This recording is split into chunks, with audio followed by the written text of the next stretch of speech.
Shalom, selamat pagi, selamat Paskah untuk kita semua, puji nama Tuhan.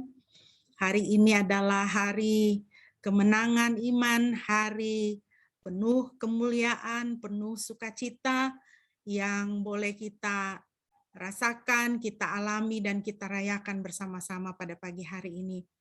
Kita memperingati kebangkitan Tuhan kita yang kekasih, Tuhan Yesus Kristus, yang telah mati dan mengalahkan maut.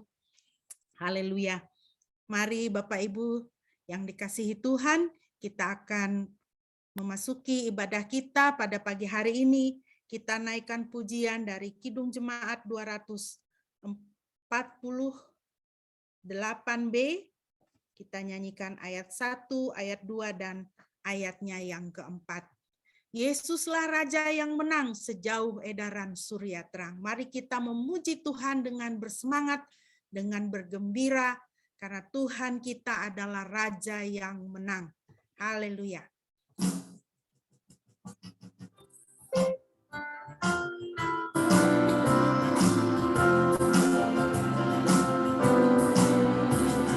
Yesuslah Raja yang menang sejauh edaran surya terang, seputar bola dunia menghalau gelap selamanya. Amin.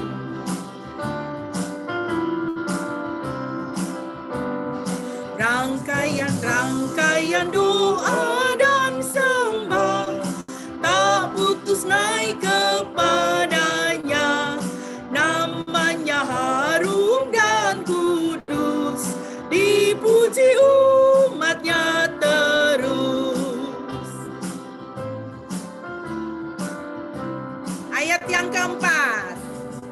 Kerajaannya penuh berkat, terhibur orang yang penat, tawanan dosa bebaslah, ditinggikanlah namanya, ditinggikanlah namanya, ditinggikanlah namanya. Amin, puji nama Tuhan. Mari kita mentabiskan ibadah kita pada pagi hari ini. Ibadah kita pada pagi hari ini hanya boleh jadi di dalam nama Tuhan Tritunggal yang kudus, Bapa, Putra, dan Roh Kudus. Kasih karunia-Nya menyertai kita sekalian. Haleluya.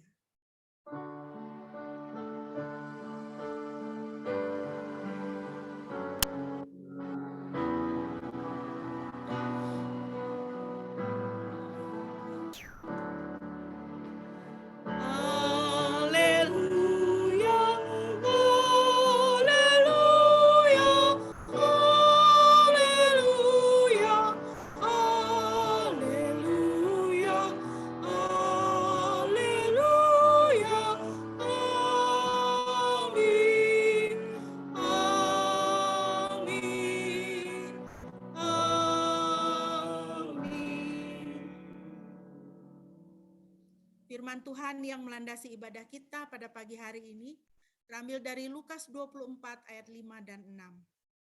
Dan ketika mereka menjadi sangat ketakutan, serta ketika menundukkan wajah mereka ke tanah, berkatalah kedua orang itu kepada mereka, "Mengapa kamu mencari Dia yang hidup di antara yang mati? Dia tidak ada di sini, tetapi Dia telah bangkit. Ingatlah bagaimana Dia berbicara kepada kamu ketika masih berada di Galilea. Mengapa kamu mencari Dia yang hidup di antara yang mati? Dia tidak ada di sini, tetapi Dia telah bangkit." Puji nama Tuhan. Bapak Ibu yang dikasihi Tuhan, Yesus Kristus mengalahkan semua tokoh dunia yang terhebat yang pernah ada. Mengapa? Karena semua tokoh dunia yang terhebat yang pernah ada, mereka dikalahkan oleh kematian. Tetapi Yesus Kristus, Dia mati dan Dia bangkit. Dia tidak ada lagi di dalam kuburnya. Kuburnya kosong. Dia sudah bangkit. Mari kita bersuka cita, karena Tuhan kita adalah Raja yang menang.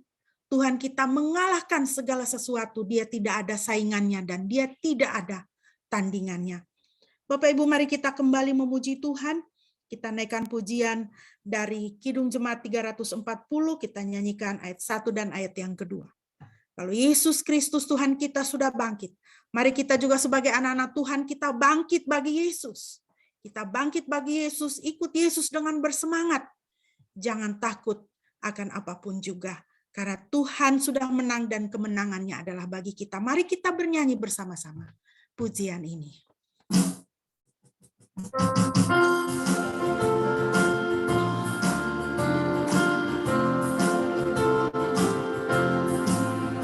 Hai bangkit bagi Yesus, pahlawan salibnya, anjungkan panji raja dan jangan menyerah. Dengan semakin jaya Tuhanmu ikutlah, sehingga tiap lawan berlutut menyembah.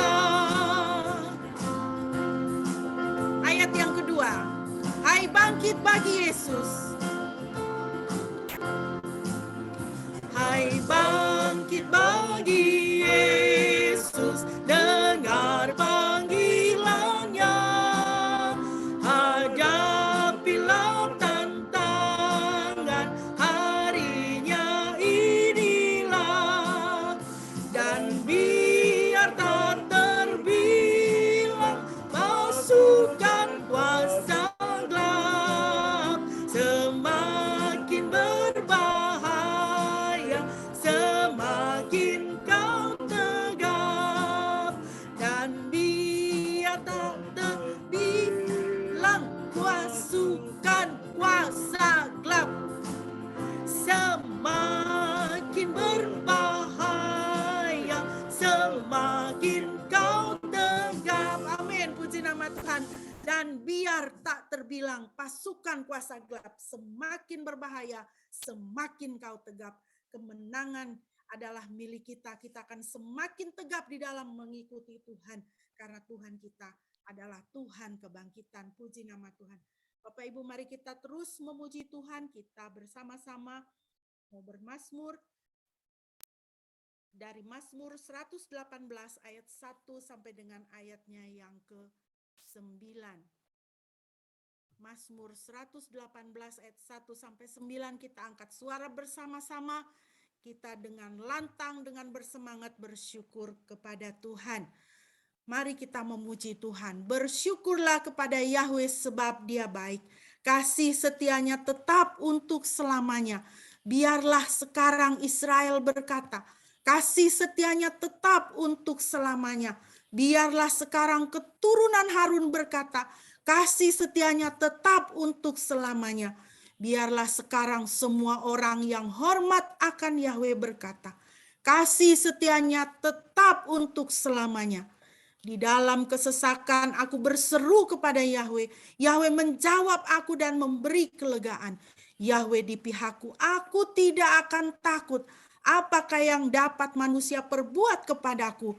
Yahweh di pihakku menolong aku, dan aku akan melihat musuh-musuhku kalah. Lebih baik berlindung pada Yahweh daripada berharap kepada manusia. Lebih baik berlindung pada Yahweh daripada berharap kepada para penguasa. Puji nama Tuhan, Bapak Ibu. Tuhan di pihak kita, kita tidak takut. Ya, apakah yang dapat manusia perbuat kepada kita? Ayat 7. Tuhan Yahweh di pihak kita, menolong kita. Dan kita akan melihat musuh-musuh kita dikalahkan. Pertolongan dari Tuhan itu, Bapak Ibu, bukan hanya pertolongan Tuhan untuk kehidupan kita, masalah kita sehari-hari. Tetapi pertolongan Tuhan yang terutama adalah ketika Dia mengerjakan penebusan dan pembebasan bagi kita dari dosa dan kutuk maut. Tuhan menolong kita. Yahweh di pihak kita, menolong kita. Dan Dia sudah mengalahkan musuh-musuhnya. Oleh karena itu memang sungguh lebih baik seperti dikatakan oleh pemazmur. Lebih baik berlindung pada Yahweh. Lebih baik berlindung pada Tuhan daripada berharap kepada para penguasa. Karena para penguasa hanya ada untuk seumur hidupnya. Hanya sejangka waktu. Tetapi Tuhan adalah Tuhan yang kekal. Dan dia sudah mengalahkan maut. Puji nama Tuhan. Bapak Ibu, kita akan merenungkan firman Tuhan. Mari kita kembali menaikkan pujian kita dari Kidung Jemaat 340. Kita nyanyikan ayat 3 dan ayat yang keempat. Hai bangkit bagi Yesus, mohon kuasanya, ya. Mohon kuasanya, tenagamu sendiri tentu tidak cukup. Puji nama Tuhan. Mari kita nyanyikan pujian ini dengan bersemangat. Yes. Amin. Hai bangkit bagi Yesus, mohon kuasanya, tenagamu sendiri tentu tak cukuplah. Kenakan perlengkapan senjata Roh Kudus, berjaga dan berdoa, bersiaplah terus. Ayat yang keempat. Hai bangkit pagi Yesus. Amin. Hai bangkit pagi Yesus, tak lama masa perang, dunia kan diganti nyanyian pemenang, yang jaya diberikan mahkota yang bakal bersama Raja mulia berkuasa selamanya. Amin. Bapak Ibu, mari kita mendengarkan pembacaan firman Tuhan yang terambil dari Matius pasal 28. Matius 28 ayat 1 sampai dengan ayat yang ke-7. Mohon kesediaan Shine untuk membacakan untuk kita ya. Matius 28 ayat 1 sampai dengan ayat yang ke-7.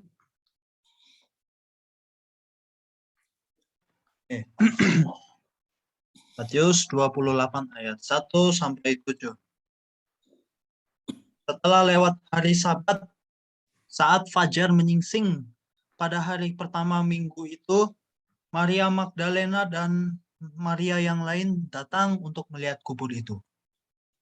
Dan lihatlah, sebuah gempa bumi yang besar telah terjadi karena seorang malaikat Tuhan turun dari surga. Ia menghampiri dan menggulingkan batu dari pintu kubur itu, lalu duduk di atasnya. Rupa malaikat itu seperti kilat, dan pakaiannya putih bagaikan salju. Para penjaga kubur itu gemetar ketakutan dan menjadi seperti orang-orang mati.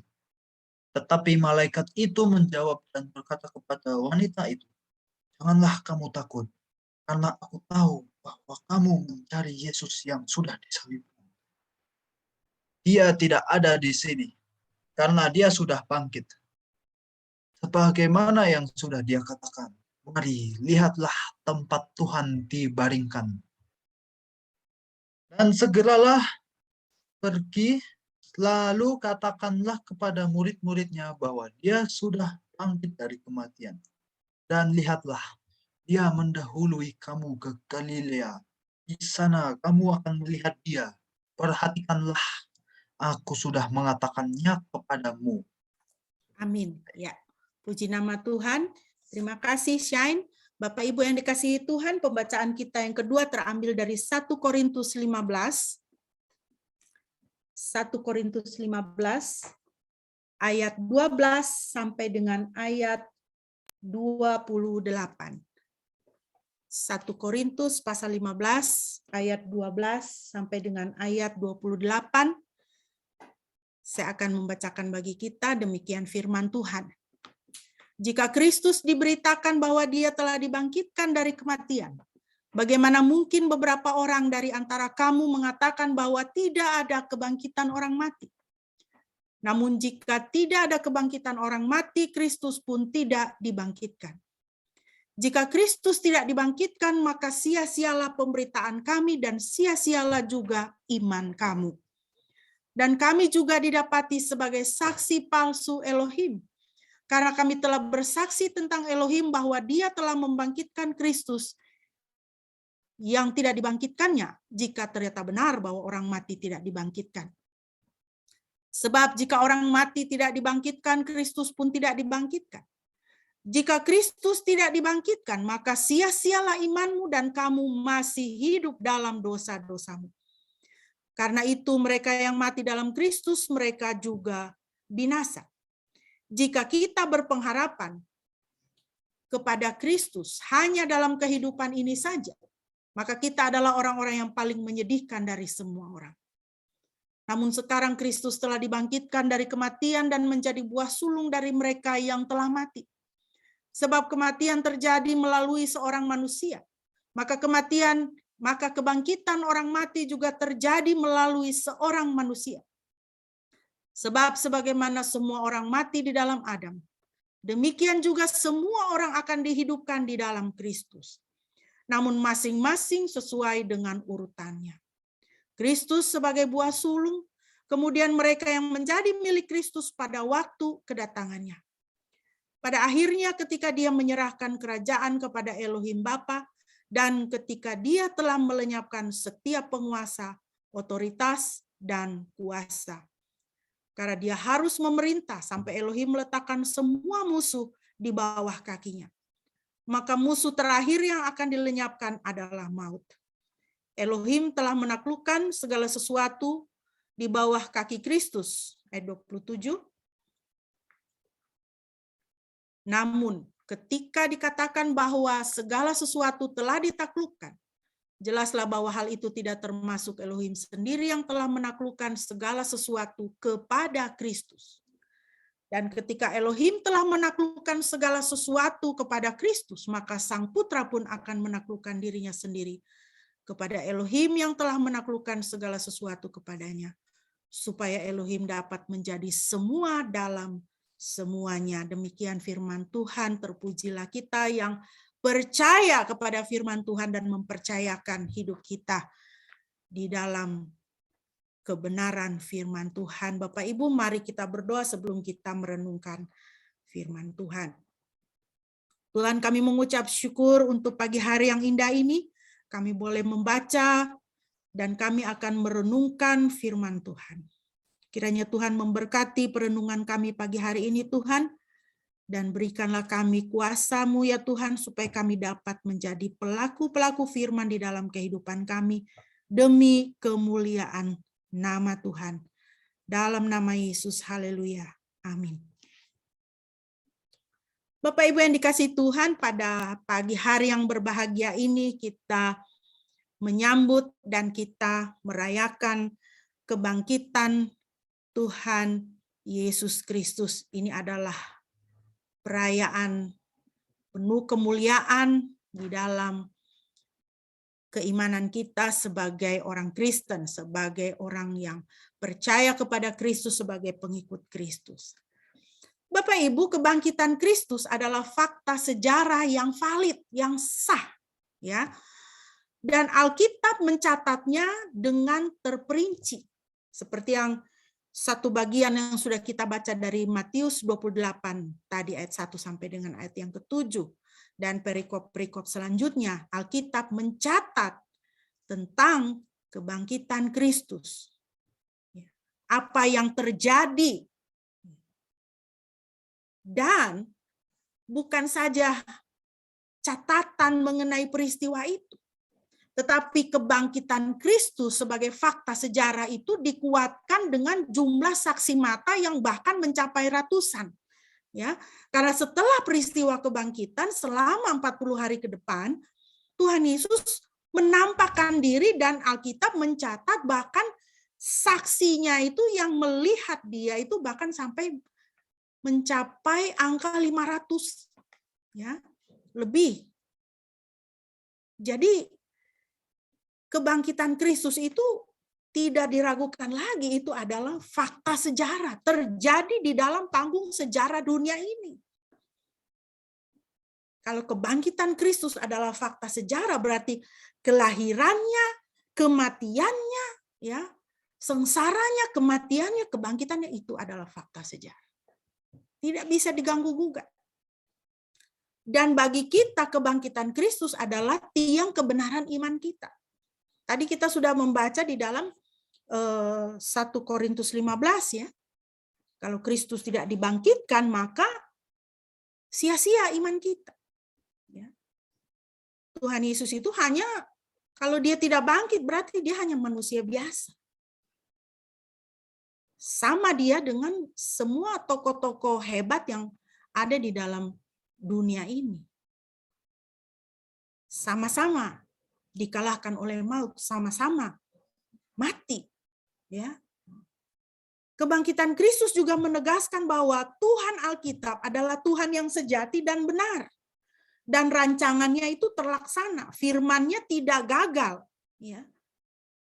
Kalau kita membaca dari Kejadian misalnya, sampai keseluruhan Perjanjian Lama itu dipenuhi dengan nubuatan-nubuatan mesianik, nubuat mengenai juru selamat, kelahirannya, penderitaannya, kematiannya itu ada di dalam Alkitab. Itu adalah di dalam rancangan Tuhan. Dan dengan kebangkitannya kita lihat bahwa apa yang dikatakan oleh Tuhan itu, apa yang dirancangkan oleh Tuhan itu adalah rancangan yang benar dan terlaksana. Berarti Tuhan Alkitab adalah Tuhan yang firman-Nya itu tidak pernah gagal. Ya dan amin dan pasti terlaksana. Jadi berbahagialah kita yang hidup dekat dengan firman Tuhan. Saudara, pegang janji Tuhan, karena Tuhan tidak pernah gagal. Ya. Kita manusia banyak kali kita masih bisa mengalami kegagalan dalam kehidupan, tapi Tuhan tidak pernah gagal. Dan kalau kita berpegang kepada firman Tuhan, kita mempertaruhkan hidup kita di dalam tangan Tuhan, Tuhan akan menjaga, memelihara dengan sempurna, dan Dia tidak pernah gagal. Dia adalah Tuhan yang tidak pernah gagal. Nah, Bapak Ibu, kalau kita memperhatikan ya, ada musuh-musuh Injil. Musuh-musuh kebenaran. Yang pertama, Bapak Ibu, musuh-musuh Injil itu kita bisa lihat melalui apa? Adanya upaya untuk mendustakan kebangkitan. Ya. Kalau mendustakan kebangkitan berarti kan dia bermusuhan dengan kebenaran firman Tuhan. Dia bermusuhan dengan Injil. Dia bertentangan dengan Injil. Dia bertentangan dengan kabar baik yang diberikan oleh Tuhan sendiri. Alkitab mencatat misalnya di dalam Matius 28, tadi kita baca sampai ayat 10 ya. Kalau kita baca di dalam ayat 11 sampai 15, itu kita bisa melihat ada upaya mendustakan Injil. Itu upaya yang bisa kita katakan upaya pertama setelah kebangkitan ya. Karena setelah peristiwa kebangkitan itu, para penjaga itu kan kabur, takut. Mereka kan diperintahkan untuk menjaga kubur Yesus. Tetapi ternyata kubur itu terbuka, mayatnya, ya, jenazah Yesus tidak ada lagi di situ. Dia karena apa? Dia sudah bangkit. Lalu kita baca di dalam ayat 13 sampai 15. Mereka pergi kepada para imam kepala. Lalu sambil berkata, katakanlah. Jadi mereka bingung, ya aduh ini bagaimana? Lalu para imam kepala itu berkata kepada mereka, katakanlah bahwa para muridnya mencuri dia dengan datang pada malam hari sementara kami tertidur. Dan sekiranya hal ini terdengar oleh gubernur, kami akan membujuknya dan akan membuat kamu lepas dari kekhawatiran. Dan setelah menerima uang perak itu, mereka melakukan sebagaimana mereka telah diajari. Dan perkataan ini telah tersiar di antara orang-orang Yahudi sampai hari ini. Sampai hari ini berarti itu dalam konteks Injil Matius itu sampai pada waktu Matius menuliskan Injil Matius ini. Tetapi kita lihat sampai hari ini, sampai tahun ini 2022. Ya. Lebih 2000 tahun kemudian setelah peristiwa kebangkitan itu. Bukankah kita masih menghadapi, kita masih mengalami adanya upaya-upaya mendustakan kebangkitan Kristus? Dengan mengatakan bahwa bukan Yesus yang disalibkan. Dia tidak mati. Ya kalau dia tidak mati berarti dia tidak bangkit, iya kan? Hanya orang yang diserupakan dengan dia yang disalibkan.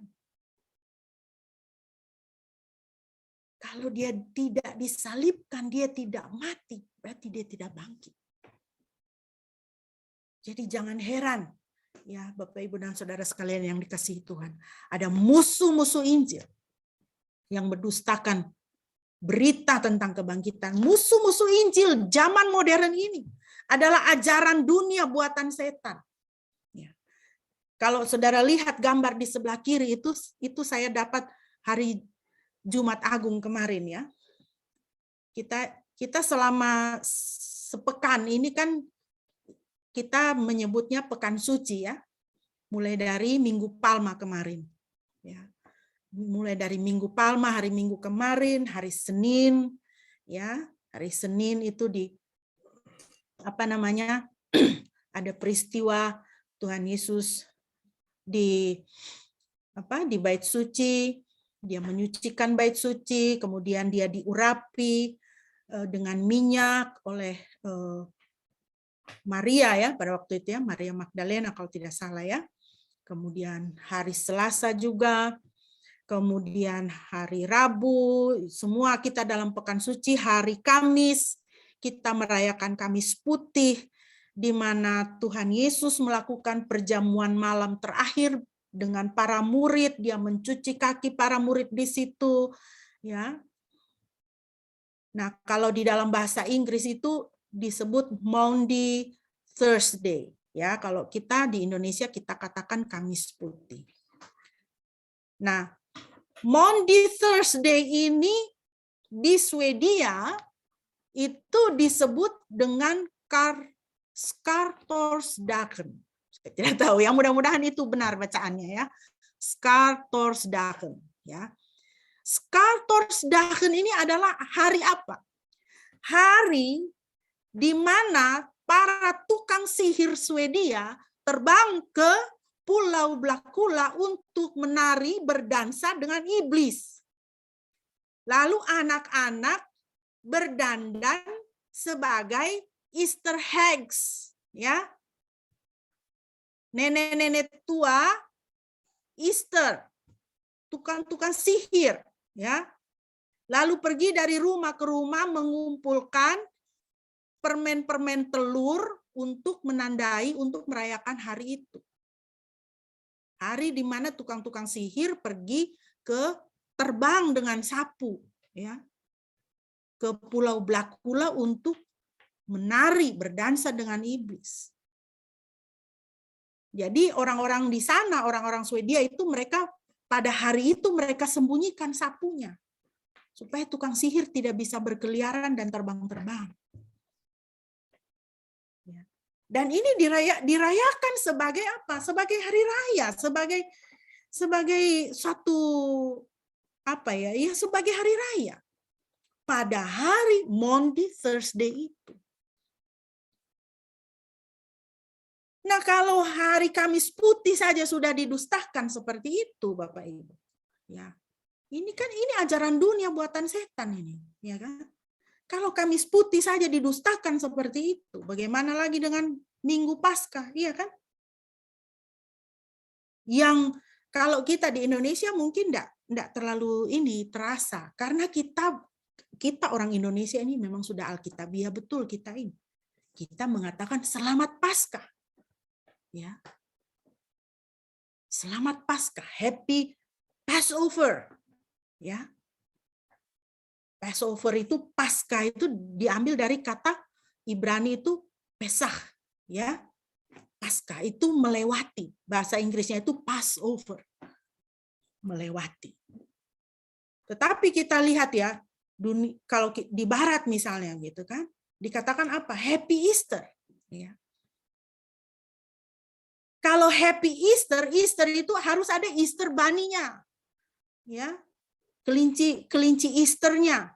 Harus ada Easter eggs-nya. Harus ada telurnya, telur Easter-nya. Lalu orang bikin perlombaan Easter itu pasti ada perlombaan mencari telur. Ya. Ini kan tidak ada di Alkitab ini kelinci dan telur ini. Gitu. Tetapi Passover, Paskah, Pesak itu ada di Alkitab. Jadi kita lihat Bapak Ibu ya, kita tinggal di dunia yang memang bermusuhan dengan kebenaran firman Tuhan. Jadi kita harus benar-benar mengetahui apa isi Alkitab ini. Jangan kita asal menerima saja. Ya. Sama seperti juga pada hari reformasi. Hari reformasi 31 Oktober. Ketika Martin Luther memakukan 99 dalilnya di gerbang gereja Wittenberg. Pada tanggal itu 31 Oktober setiap tahun sampai dengan hari ini dirayakan oleh dunia sebagai apa? Happy Halloween. Di mana semua orang berdandan kostum dan dengan kostum setan-setan dan segala macam. Bapak Ibu, betapa kita harus benar-benar mengenal ajaran firman Tuhan, mengenal keimanan kita. Karena di sekitar kita itu banyak sekali musuh-musuh kebenaran itu banyak sekali. Ini hanya beberapa contoh yang saya sampaikan. Ya. Firman Tuhan katakan, ujilah segala sesuatu. Ya. Kita terima pengajaran apa, kita dengar apa, uji. Apakah ini selaras dengan kebenaran firman Tuhan atau tidak. Ya. Bapak Ibu, kalau kebenaran kebangkitan itu didustakan, artinya apa? Dikatakan bahwa Kristus itu tidak bangkit. Ada 3 hal setidaknya yang terjadi kalau Kristus tidak dibangkitkan. Yang pertama adalah jika Kristus tidak bangkit, iman kita sia-sia. Dan kita masih hidup di dalam dosa, seperti kata firman Tuhan. Ya. 1 Korintus 15 ayat 17 yang kita sudah baca tadi. Dan jika Kristus tidak dibangkitkan, sia-sialah imanmu dan kamu masih berada di dalam dosa-dosamu. Bagaimana ini terjadi demikian? Kalau Kristus tidak dibangkitkan, maka iman percaya kita itu sia-sia dan kita masih ada di dalam dosa. Kita lihat, Bapak Ibu. Kalau Kristus tidak dibangkitkan, itu berarti Yesus itu hanya manusia biasa.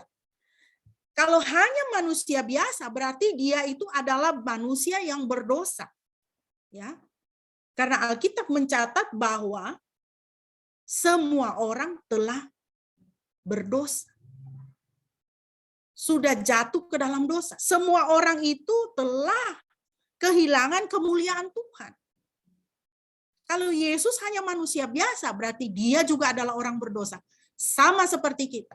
Nah, kalau dia hanya manusia biasa dan dia adalah orang berdosa, maka konsekuensinya dia tidak dapat memikul dosa kita. Ya. Kita orang berdosa, dia orang berdosa. Dia mau pikul dosa siapa? Dia pikul dosanya sendiri pun mau pikul dosa kita juga. Tidak bisa, ya. Yesus hanya manusia biasa yang berdosa, tidak dapat memikul dosa kita sehingga apa? Sehingga tidak ada karya penebusan. Bagaimana dia mau menebus dosa kita kalau dia juga adalah orang berdosa? Maka tidak akan ada pengampunan dosa. Tidak ada. Ya. Tidak ada pengampunan dosa. Next. Bapak Ibu, kalau kita sedikit mempelajari ya mengenai ketentuan penebusan. Yang pertama Bapak Ibu, penebusan itu adalah rancangan dan tindakan Tuhan. Rancangan dan tindakan Tuhan. Bapak Ibu bisa baca di dalam Yesaya 43 ayat 1, ayat 3, ayat 4, pasal 44, ayat 24 misalnya, dan banyak ayat yang lain. Saya pilih 3 ayat ini karena di sini jelas, di ketiga ayat ini jelas sekali Tuhan berkata bahwa dia adalah penebus. Yesaya 43 ayat 1 misalnya. Namun sekarang beginilah Yahweh berfirman, yang telah membentukmu hai Yakub dan yang telah membuatmu hai Israel, janganlah takut karena aku telah menebusmu. Aku telah memanggil dengan namamu, engkau adalah milikku. Ini jelas sekali Bapak Ibu. Tuhan berfirman telah menebusmu. Yesaya 43 ayat 3, 44, 24. Tuhan berkata, aku adalah penebusmu. Ya, berarti penebusan, ya, pekerjaan keselamatan, proyek menyelamatkan umat manusia, membebaskan umat manusia dari dosa dan kutuk maut dengan penumpahan darah Kristus, penyaliban Kristus dan kebangkitannya, itu adalah rancangan Tuhan. Ya.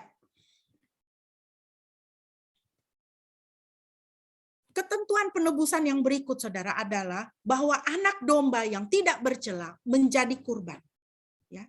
Tidak ada pengampunan dosa tanpa penumpahan darah. Itu kata firman Tuhan. Itu aturan penebusan. Dan darah yang ditumpahkan haruslah darah anak domba yang tidak bercela. Yang sempurna. Bapak Ibu bisa membaca itu di dalam Keluaran 12 ayat 1 sampai 14. Di sini saya ringkaskan ayat 5, ayat 7, 13 karena ambil pokok-pokoknya, ya. Ayat 5, Keluaran 12. Haruslah itu seekor kambing domba yang sempurna. Ayat 7. Dan mereka harus mengambil dari darah itu dan mengoleskannya pada kedua tiang dan pada ambang pintu di rumah itu. Ayat 13. Nah, ini ayat yang paling penting. Dan darah pada rumah-rumah tempat kamu berdiam di sana akan menjadi seperti tanda bagimu. Maka aku akan melihat darah itu dan aku akan lewat. I am going to pass over you. Aku akan lewat di atas kamu. I am going to pass over you. Aku akan pesah atas kamu. Aku akan paskah atas kamu. Bukan Easter, ya. Dan tulah yang membinasakan tidak akan ada padamu ketika aku mendatangkan pukulan atas tanah Mesir. Darah yang dilaburkan di ambang pintu orang Israel pada waktu itu haruslah darah seekor kambing domba yang sempurna, tidak bercacat. Berarti manusia yang menjadi penebus itu haruslah manusia yang tidak berdosa, yang sempurna, tidak ternoda. Kita ini keturunan Adam dan Hawa. Adam dan Hawa memberontak kepada Tuhan dan mereka mewariskan kepada kita dosa asali. Ya. Dosa asali itu natur kita manusia. Manusia daging ini. Kita tidak bisa tidak berbuat dosa. Kalau kita punya natur yang seperti itu, maka tidak bisa manusia lain menjadi penebus kita. Harus ada manusia yang sempurna yang tidak punya natur dosa. Dan itu hanya ada pada Yesus Kristus. Tuhan Yesus itu natur dua. 100% manusia dan 100% dia itu Tuhan. Maka dia bisa mati menanggung dosa kita. Mati dia sebagai manusia menanggung dosa kita. Karena semua manusia itu, ya, upah dosa itu adalah maut. Ya. Tetapi dia adalah 100% Tuhan dan Tuhanlah yang bisa mengerjakan kemenangan. Maka dia bangkit. Maka dia bangkit. Maka sempurnalah pekerjaan penebusan, sempurnalah pekerjaan keselamatan itu bagi kita. Ya. 1 Korintus 5 ayat 7, sebab anak domba Paskah kita juga telah disembelih, yaitu Kristus. Kristus adalah anak domba Paskah yang sempurna. Dan dia telah dikorbankan untuk kita, dia telah disembelih untuk kita. Itu adalah Kristus Yesus Tuhan dan Juru Selamat kita. Ketentuan penebusan berikutnya Bapak Ibu, Roma 3, ayat 23-25a, sebab semua orang telah berdosa dan kekurangan kemuliaan Elohim. Dibenarkan secara cuma-cuma oleh anugerahnya melalui penebusan, yaitu di dalam Kristus Yesus, yang telah Elohim rencanakan sebagai pendamaian melalui iman dalam darahnya. Sekali lagi Bapak Ibu, penebusan itu adalah rancangan Tuhan dan Tuhan bertindak. Ya, Tuhan bertindak. Saudara lihat ya, di dalam nama Yesus itu, ketika Yesus lahir itu, malaikat berkata kepada Yusuf, kan, engkau harus menamai dia Yesus karena dia akan menyelamatkan umatnya dari dosa mereka. Nama Yesus sendiri di situ, ya. Nama Yesus itu ada artinya, ya. Yeshua. Yeshua adalah Yahweh in the act of salvation. Ya. Tuhan Yahweh dalam tindakan penyelamatan.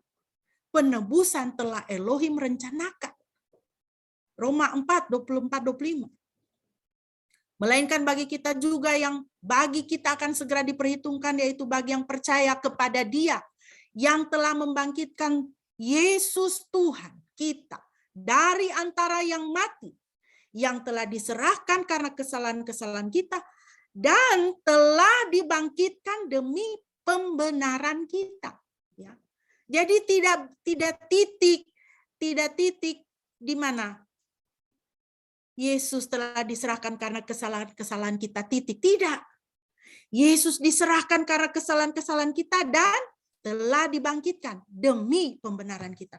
Jadi supaya Bapak, Ibu, dan Saudara, dan saya juga dibenarkan dengan sempurna oleh Tuhan, maka Kristus harus mati dan Dia harus bangkit. Jadi itu satu paket untuk pengampunan dosa dan hidup kekal yang menjadi bagian kita. Haleluya. Yang kedua, Bapak Ibu, jika Kristus tidak bangkit, maka kita pun tidak dibangkitkan.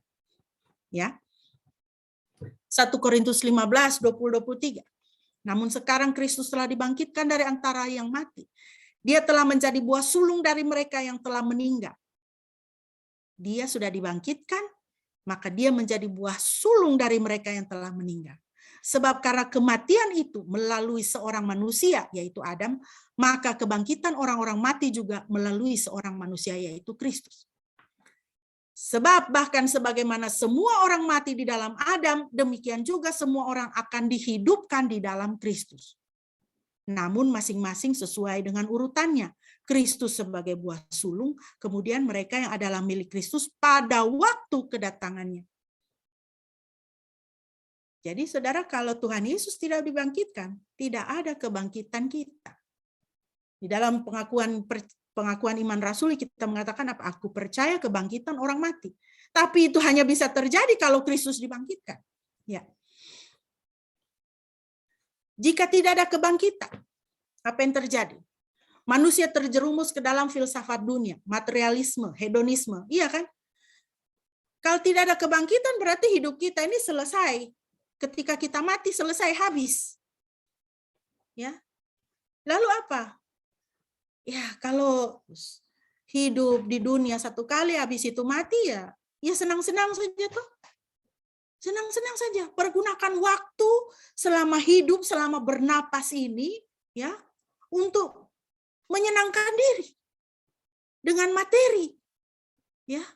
Dengan hedonisme, dengan kesenangan. Hedonisme itu apa yang menyenangkanmu ya buatlah begitu. Ya. Itu ajaran dunia. Ya. Atau misalnya ajaran dunia itu yang terkenal di antara anak-anak muda itu YOLO. Ya. You only live once. Kamu cuma hidup satu kali.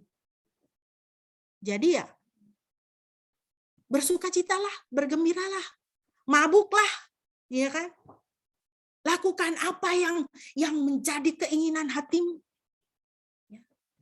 Tidak ada tanggung jawab di dalam kekekalan, tidak ada. Karena ya sudah mati ya, habis begitu.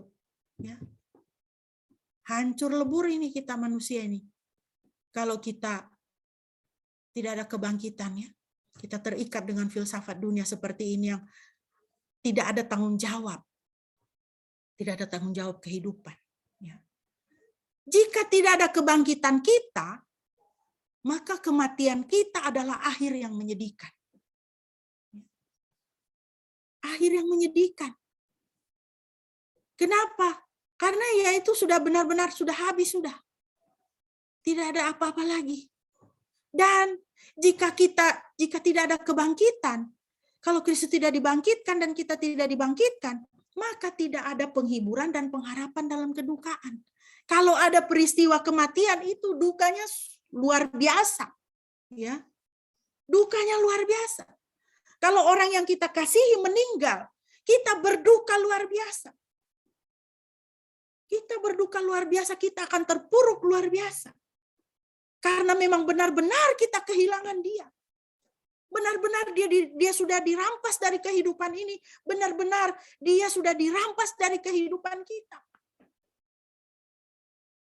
Tetapi karena Kristus bangkit, dan akan ada kebangkitan orang-orang mati, maka para kekasih kita yang sudah terlebih dahulu meninggalkan kita, kita akan bertemu lagi dengan mereka. Ya. Kita tidak pernah kehilangan mereka. Ibu saya, ini sudah sedikit lagi 1 tahun ya meninggal dunia. Masih ada hari-hari di mana saya merindukan ibu saya. Tetapi karena ada kebangkitan orang mati, kerinduan saya itu menjadi satu sukacita, bukan kedukaan. Karena apa? Karena saya akan bertemu dia lagi di kaki Yesus. Saya akan bertemu lagi dengan orang tua saya di kaki Yesus. Karena Kristus bangkit, ibu saya, bapak saya akan dibangkitkan. Saya juga akan dibangkitkan. Saya akan bertemu mereka. Dan akan bersama-sama dengan Yesus. Luar biasa kan kalau kita hidup di dalam Kristus ini, Bapak Ibu ya. Tapi kalau tidak ada kebangkitan, kita tidak bisa dihibur. Duka kita itu tidak bisa dihibur. Duka kita itu membuat kita hancur, Bapak Ibu. Ya. Inilah pengharapan dan penghiburan kita, Bapak Ibu. 1 Tesalonika 4:14-16. Sebab jika kita percaya bahwa Yesus telah mati dan telah bangkit kembali, demikian juga Elohim akan membawa bersamanya mereka yang telah meninggal melalui Yesus. Haleluya. 16. Sebab dengan suatu seruan, dengan suara penghulu malaikat dan dengan bunyi sangkakala Elohim, dia akan turun dari surga dan orang-orang yang mati di dalam Kristus akan pertama-tama bangkit. Puji nama Tuhan. Bukankah ini satu kehidupan yang indah sekali? Ya, indah sekali. Ya. Nah, kira-kira pemandangannya seperti ini, Bapak Ibu. Orang-orang yang mati di dalam Kristus dibangkitkan. Dan kita akan bertemu dengan mereka yang telah terlebih dahulu meninggalkan kita. Dan kita akan bertemu dengan Kristus di awan-awan. Dan Kristus akan membawa kita untuk bersama-sama dengan Dia dan semua kekasih kita di dalam Kristus ya. Ingat Bapak Ibu, Tuhan Yesus sendiri berkata di dalam Yohanes 11 ayat 25-26. Yesus berkata, "Akulah kebangkitan dan hidup." Tuhan Yesus tidak mengatakan, "Aku tahu caranya bagaimana supaya kamu bisa bangkit. Aku tahu caranya bagaimana kamu bisa hidup. Aku tahu caranya." Tuhan tidak bilang begitu. Tapi Tuhan Yesus katakan, "Akulah kebangkitan dan hidup. Siapa yang percaya kepada aku, walaupun sudah mati, dia akan hidup. Dan setiap orang yang hidup serta percaya kepadaku sekali-kali tidak akan mati selama-lamanya." Percayakah engkau akan hal itu? Puji nama Tuhan. Yesusku luar biasa. Yang ketiga Bapak Ibu, jika Kristus tidak bangkit, apa yang terjadi? Penguasa kejahatan tidak ditaklukkan. Ya, penguasa kejahatan tidak ditaklukkan. 1 Korintus 15, 24-26. Kemudian pada akhirnya tatkala dia telah menyerahkan kerajaan itu kepada Elohim dan Bapa, tatkala dia telah menyingkirkan setiap penguasa dan setiap otoritas dan kuasa, karena seharusnya lah dia memerintah sampai dia telah meletakkan semua musuh di bawah kakinya. Haleluya. Maka kematian sebagai musuh yang terakhir sedang dilenyapkan. Dengan kebangkitannya dia menyingkirkan setiap penguasa dan setiap otoritas dan kuasa. Ya. Tapi kalau dia tidak dibangkitkan, maka setiap penguasa, otoritas, kuasa-kuasa kegelapan, kuasa-kuasa kejahatan itu tidak ditaklukkan. Ya. Kolose 2 ayat 15. Dengan kebangkitan Kristus, apa yang terjadi? Ia telah melucuti pemerintah-pemerintah dan penguasa-penguasa dan menjadikan mereka tontonan umum dalam kemenangannya atas mereka. Saudara, firman Tuhan mengatakan, ya, musuh kita itu bukan darah dan daging. Musuh kita itu bukan manusia. Musuh kita adalah pemerintah-pemerintah, penguasa-penguasa di udara, kuasa-kuasa kejahatan, kuasa-kuasa yang anti kepada Tuhan, kuasa-kuasa yang mau menghancurkan dan merusak kehidupan manusia. Si iblis dan dedengkot-dedengkotnya, yang Tuhan Yesus katakan iblis itu adalah pembunuh manusia sejak dari awal. Tetapi dengan kebangkitan Kristus, dia melucuti. Kristus melucuti pemerintah-pemerintah, penguasa-penguasa, kejahatan, dan menjadikan tontonan umum dalam kemenangannya. Jadi kalau tradisi orang Roma itu kalau mereka menang perang itu, ya, tawanannya itu dibawa ke kota, ya, diarak, dipermalukan, ya, dilucuti, ditelanjangi, dipermalukan, disorak-sorakin, diherein gitu ya, kalau orang Jawa Barat bilangnya diherein gitu ya. Gitu ya. Nah, seperti itu. Itu karena Kristus bangkit. Kuasa-kuasa kejahatan itu sudah dilucuti, ya, dan dipermalukan. Tetapi kalau Kristus tidak bangkit, apa yang terjadi pada kita, Bapak Ibu? Kita ini menjadi hamba setan. Oleh karena kebangkitan Kristus, kita bisa dilepaskan dari kerajaan kegelapan dan dipindahkan oleh Tuhan ke dalam kerajaan terang, kerajaannya Dia. Tapi kalau Kristus tidak bangkit, kita ini akan menjadi hamba setan. Kita tetap di dalam kerajaan kegelapan. Kita tidak bisa menjadi hamba Tuhan. Tidak bisa menjadi anak Tuhan, jadi anak setan. Ya, jika Kristus tidak bangkit, hidup kita dalam keterikatan dengan kuasa gelap. Dan tidak bisa lepas dari kutuk keturunan. Ya. Coba lihat orang-orang yang terlibat dengan kuasa gelap. Ya. Berdukun, ya. Itu iblis pegang. Setan pegang dia. Ya. Sehingga dia akan menjadi hamba setan.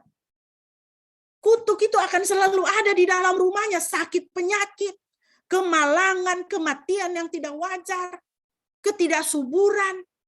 Ya. Tidak bisa lepas, tidak bisa merdeka. Karena apa? Kuasa gelap itu mengikat. Jika Kristus tidak bangkit, kita akan senantiasa menjadi pelaku kejahatan. Kita tidak bisa menjadi pelaku kebenaran. Karena tidak ada kuasa, ya. Kita tidak berdaya, kita tidak berkuasa untuk menjadi pelaku kebenaran. Bisa jadi kita ingin yang baik, tetapi yang kita lakukan itu yang jahat. Itu dialami oleh Rasul Paulus ketika dia masih hidup di bawah Taurat, belum mengenal anugerah Tuhan. Walaupun kepingin yang baik, tapi melakukan yang jahat. Itu karena kuasa dosa. Ya, ya. Jadi Bapak Ibu, mari kita di hari kebangkitan Kristus ini, kita sungguh mengucap syukur kepada Tuhan. Begitu kemuliaan, begitu kemenangan yang Tuhan berikan untuk kita dengan kebangkitan. Mari Bapak Ibu, untuk mengakhiri perenungan kita menaikkan pujian ini. Sebab Yesus hidup, ada hari esok. Kebangkitan Yesus memberikan pengharapan, memberikan kemenangan untuk kita. Dan kita bisa menatap hari depan dengan penuh pengharapan, tidak dicekam ketakutan. Ya. Tidak dicekam ketakutan oleh maut, karena Tuhan sudah mengalaminya dan Tuhan sudah mengalahkannya. Hidup kita bisa menjadi berarti sebab Yesus hidup. Mari kita naikkan pujian ini dengan penyembahan kepada Tuhan, dengan ucapan syukur, dengan cinta kasih kepada Tuhan. Oh haleluya, Tuhan Engkau luar biasa Tuhan. Apa jadinya kalau kita tidak mengalami kebangkitan Kristus. Hidup kita ini sungguh celaka seperti kata firman Tuhan, ya. Jika dalam hidup ini kita hanya beriman kepada Yesus yang mati dan tidak dibangkitkan, kita adalah orang yang paling celaka di dunia ini. Mari kita menyanyikan pujian ini. Sebab Yesus hidup, ada hari esok. Haleluya. Yesus.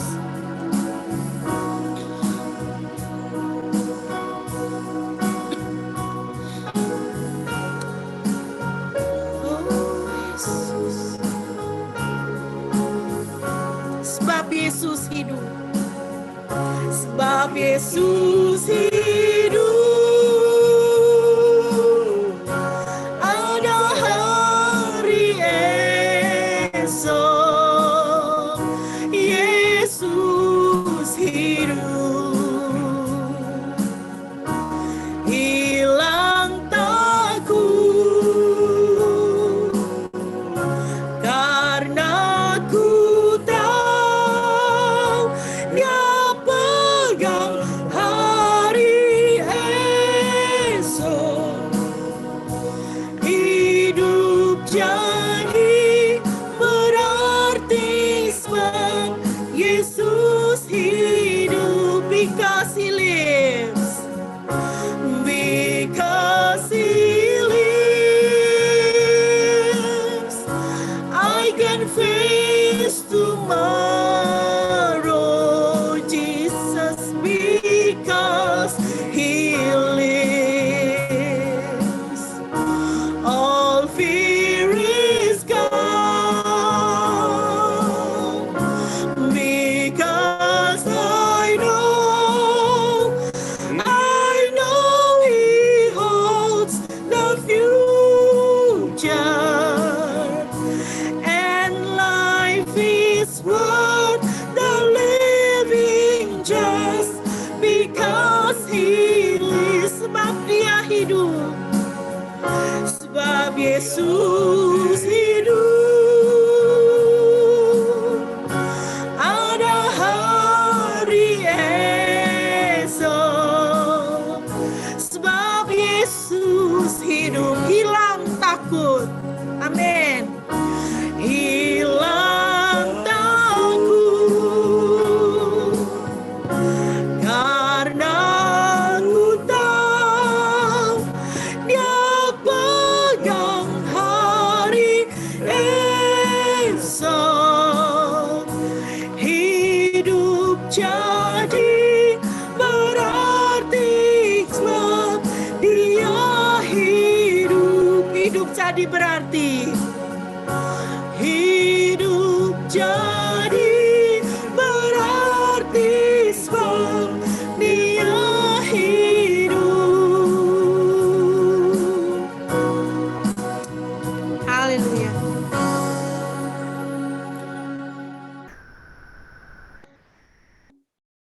Mari kita berdoa untuk meresponi firman Tuhan. Mohon kesediaan Bapak Pendeta untuk menaikkan doa respon dan doa syafaat.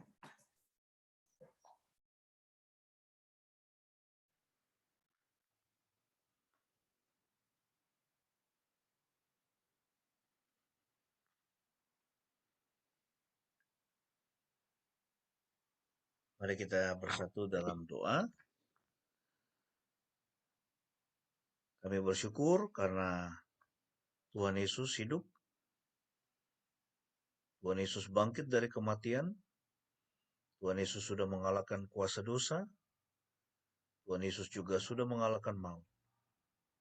Dan kami yang ada di dalam Engkau, kami akan hidup selama-lamanya bersama dengan Engkau. Terima kasih Tuhan. Inilah keberanian percaya kami. Kami tidak perlu takut terhadap apapun. Kami tidak perlu takut terhadap kematian karena Engkau sudah hidup. Kami tidak perlu takut dengan masa depan karena Engkau yang memegang masa depan kami dan menjamin masa depan kami. Terima kasih Tuhan untuk firman. Berkati semua jemaat-Mu pada pagi ini, biarlah firman Tuhan menjadi Rema menjadi firman yang menguatkan, firman yang menyegarkan, firman yang memberikan inspirasi, dan juga firman yang memotivasi kami untuk lebih giat melayani Engkau, lebih giat mengasihi Tuhan, lebih giat untuk mendoakan jiwa-jiwa yang terhilang. Terima kasih Tuhan, terpujilah nama-Mu dari selama-lamanya sampai selama-lamanya. Kami berdoa Tuhan, buat gereja-Mu di seluruh dunia, yang saat ini sedang merayakan Paskah. Tuhan kiranya memberkati gereja Tuhan, Tuhan kiranya melindungi gereja-gereja Tuhan, menjauhkan dari segala rancangan-rancangan jahat dari orang-orang yang membenci Engkau. Tuhan melindungi dan menjaga semua perayaan Paskah di seluruh dunia yang sedang berlangsung pada hari ini.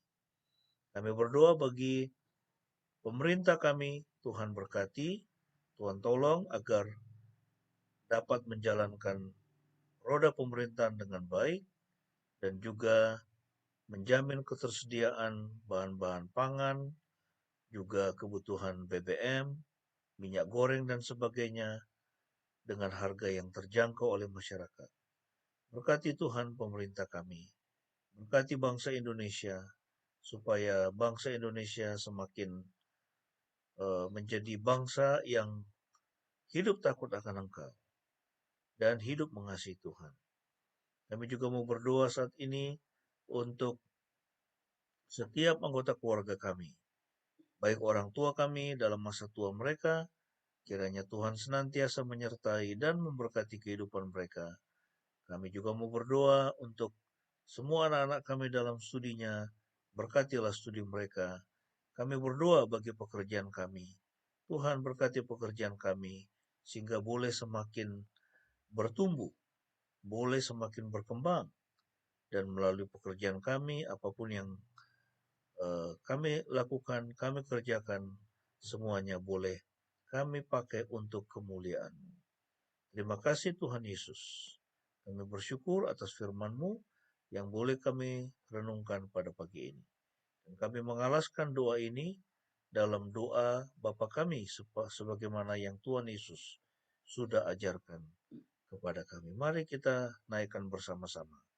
Bapa kami yang di surga, dikuduskanlah nama-Mu, datanglah kerajaan-Mu, jadilah kehendak-Mu di bumi seperti di surga. Berikanlah kami pada hari ini makanan kami secukupnya, dan ampunilah kami akan kesalahan kami, seperti kami juga mengampuni orang yang bersalah kepada kami. Dan janganlah membawa kami ke dalam pencobaan, tetapi lepaslah pada yang jahat. Karena Engkau yang punya kerajaan dan kuasa dan kemuliaan sampai selama-lamanya. Amin.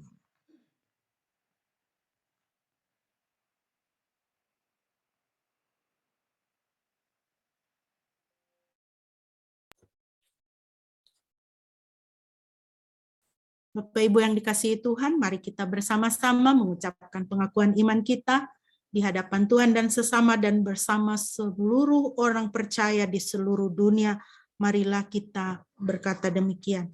Aku percaya pada Yahweh Bapa yang Maha Kuasa, Khalik langit dan bumi, dan kepada Yesus Kristus, anaknya yang tunggal Tuhan kita, yang dikandung dari Roh Kudus, lahir dari anak darah Maria, yang menderita sengsara di bawah pemerintahan Pontius Pilatus, disalibkan, mati dan dikuburkan, turun ke dalam kerajaan maut. Pada hari yang ketiga bangkit pula dari antara orang mati, naik ke surga, duduk di sebelah kanan Yahweh, Bapa yang Maha Kuasa, dan akan datang dari sana untuk menghakimi orang yang hidup dan yang mati. Aku percaya kepada Roh Kudus, gereja yang kudus dan am, persekutuan orang kudus, pengampunan dosa, kebangkitan orang mati, dan hidup yang kekal. Amin. Bapak Ibu yang dikasihi Tuhan, kita telah bersama-sama merenungkan kebenaran-kebenaran firman Tuhan. Ini hari yang bahagia, hari yang luar biasa, hari yang mulia. Ini adalah hari kemenangan yang Tuhan sudah karuniakan bagi kita. Kita mengalami, dan kepada kita Tuhan berikan kemenangan itu. Mari kita menyebarkan kuasa dan nama Tuhan di dalam kehidupan kita. Kuasa dan nama Tuhan kita sebarkan. Jadilah proklamator kebangkitan Kristus. Jadilah pemberita-pemberita Injil. Supaya semakin banyak jiwa yang boleh diselamatkan. Mari kita naikkan pujian ini bersama-sama Bapak Ibu sebelum kita mengakhiri ibadah kita pada pagi hari ini. Kidung Jemaat 341, kita nyanyikan ayat 1 dan ayat yang ketiga. Kuasamu dan namamu lah hendak kami sebar.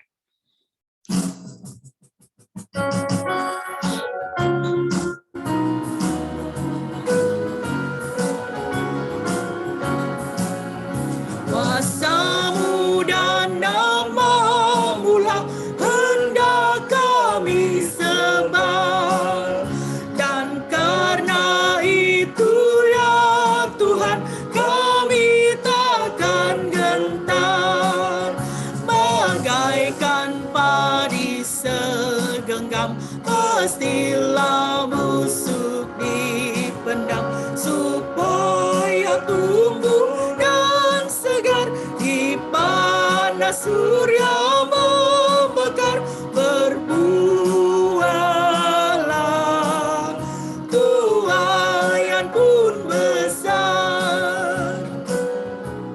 Ayat yang ketiga.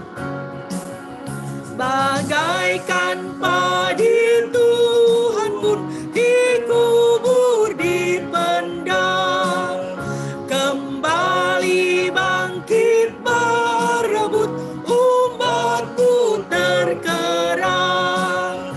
Ya Tuhan kirim apalah penabur yang telah menyerah hidupnya untuk kuasa-Mu, memberitakan nama-Mu agar segera buahnya milik-Mu.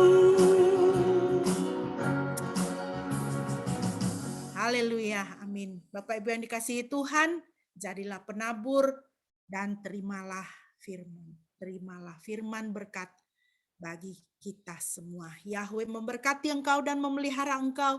Yahweh membuat wajahnya bersinar atasmu dan bermurah hati kepadamu. Yahweh menghadapkan wajahnya kepadamu dan memberi engkau damai sejahtera. Bersyukur kepada Tuhan. Bersyukur kepada Tuhan. Bersyukur kepada Tuhan.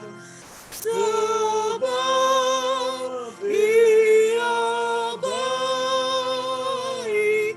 Bersyukur kepada Tuhan. Saat teduh bagi kita.